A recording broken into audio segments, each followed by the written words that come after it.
On va maintenant effectuer l'exercice 8 du cours 1. Donc, je vais aller en mode esquisse, choisir mon plan de face. Si on regarde, c'est une pièce qui est symétrique. Je vais donc créer une ligne d'axe central. Et regardez ça, c'est 137 mm de haut. Ici, c'est entre mon origine que j'ai envie de positionner ici, c'est 62. Donc, c'est pas exactement la moitié. Je vais devoir faire attention. Je vais me créer un rectangle pour la construction. Je vais pouvoir aller le mettre coïncident sur la ligne. La hauteur ici est de 137. La largeur de là à là, on a 100 mm. Mais entre l'origine et la base, ici, je me retrouve à avoir 62. Oups. Là, le positionnement, ici de haut en bas, c'est pas exactement. Donc, entre mon origine et la base ici, je vais avoir 62. Donc, j'ai mon rectangle pour dessiner. Mes lignes de référence sont là. Je vais faire seulement la moitié. Donc, je vais faire la géométrie à peu près. Comme ça, je vais m'assurer de ne pas créer de contraintes inutiles. Voilà. Comme ça. À peu près comme ça, comme ça, comme ça. On va reculer. On se descend jusqu'ici. Ça va en bas. Et là. Donc, j'ai la moitié. Je vais tout contraindre le contour avant de poursuivre. Donc, ici, j'ai un angle de 30 degrés. Là, quand j'essaie de cliquer ici, il ne me donne pas 30 degrés. Je peux toujours aller me créer une ligne de construction. Ensuite, faire ma cotation entre les deux lignes et marquer 30 degrés. Je poursuis avec la hauteur de 9. L'ouverture a 21 mm de large. Voilà. Qu'est-ce qui nous manque ensuite? Ça, c'est un angle de 30 degrés. Entre ça et ça. 30 degrés. De là à là, j'ai 75. La hauteur, c'est 50. Le petit bout ici a 6 mm. Poursuit. OK. Tout ce monde-là doit être parallèle. Youhou. Ici et ici, ça doit être colinéaire. Il y a des angles aussi.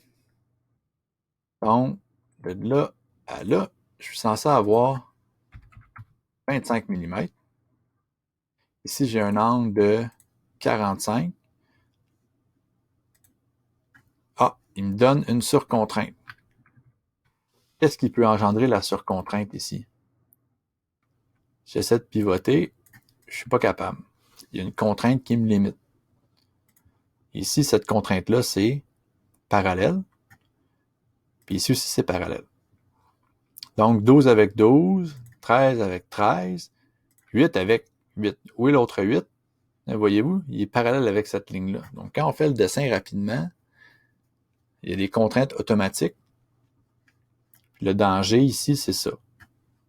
C'est qu'il y a une contrainte qui se crée indésirable. Donc, quand vous faites votre dessin, vous devez être à l'affût de ces petits éléments-là. Bon, j'ai mis mon angle de 45. L'ouverture ici est de 60. Ces deux segments-là sont égaux. J'ai une largeur entre la ligne qui est ici et le point qui est là de 12. Là, ma cote bien placée entre là et là. Ça, c'est 12. J'ai une hauteur de 12.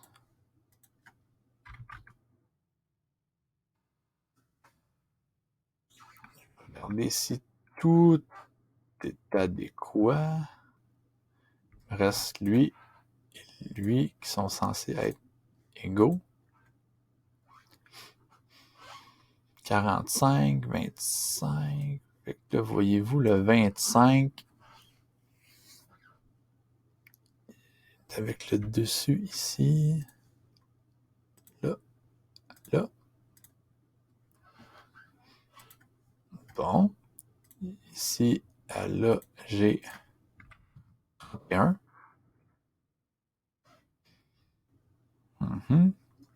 Et là, j'ai 32. Puis ce petit segment-là,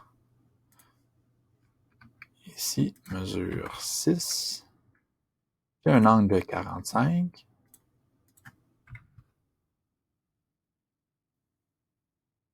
Et ici, j'ai un angle de 32. Ça ressemble à quelque chose.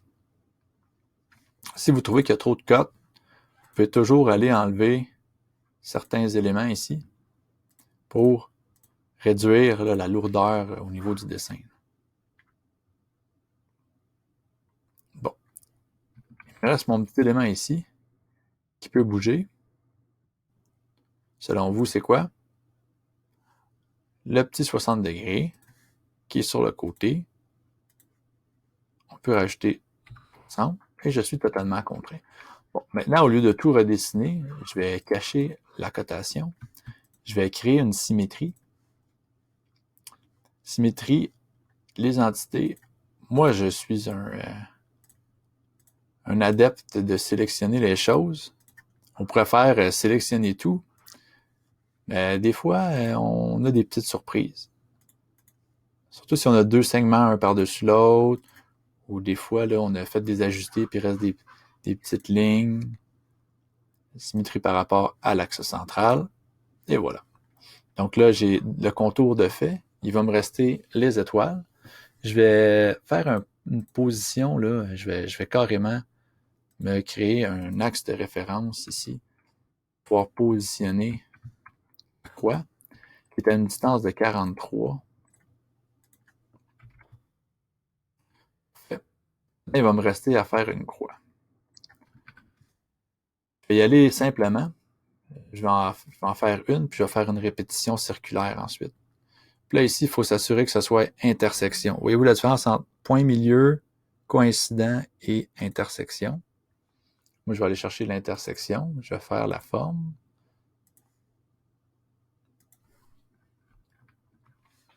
On va rajouter les dimensions. Donc ça, ici, c'est 25. Ça, c'est 25. Ça veut dire que ces deux éléments-là, c'est symétrique, vont être à la même hauteur. Ensuite, comment on fait pour contraindre le reste? Il y a les angles. Bon. Entre l'axe central et le côté, ici, on a... Oups, j'ai dépassé. Je pourrais faire l'angle complémentaire, là, mais j'aime mieux avoir la vraie cote. 30. Et comme ouverture ici, on se retrouve à avoir 60. Ces deux segments-là vont être égaux, qui finit par contraindre la première portion de ma croix. Après ça, je vais aller chercher la répétition circulaire. Les entités à répéter, là, je peux cliquer dans la zone, ça va sélectionner toutes les lignes.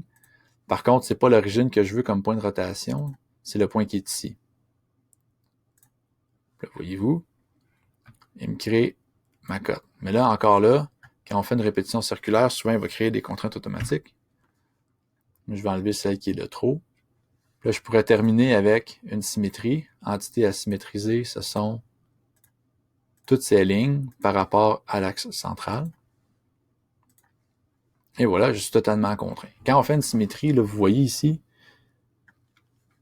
l'enfant, celui qui vient après, dépend du parent, celui qui était fait en premier. Si vous n'êtes pas totalement contraint avant de faire la répétition, là, la symétrie, ça ne fonctionnera pas. Elle ne sera pas contrainte, elle non plus. Donc, il faut toujours s'assurer de contraindre avant.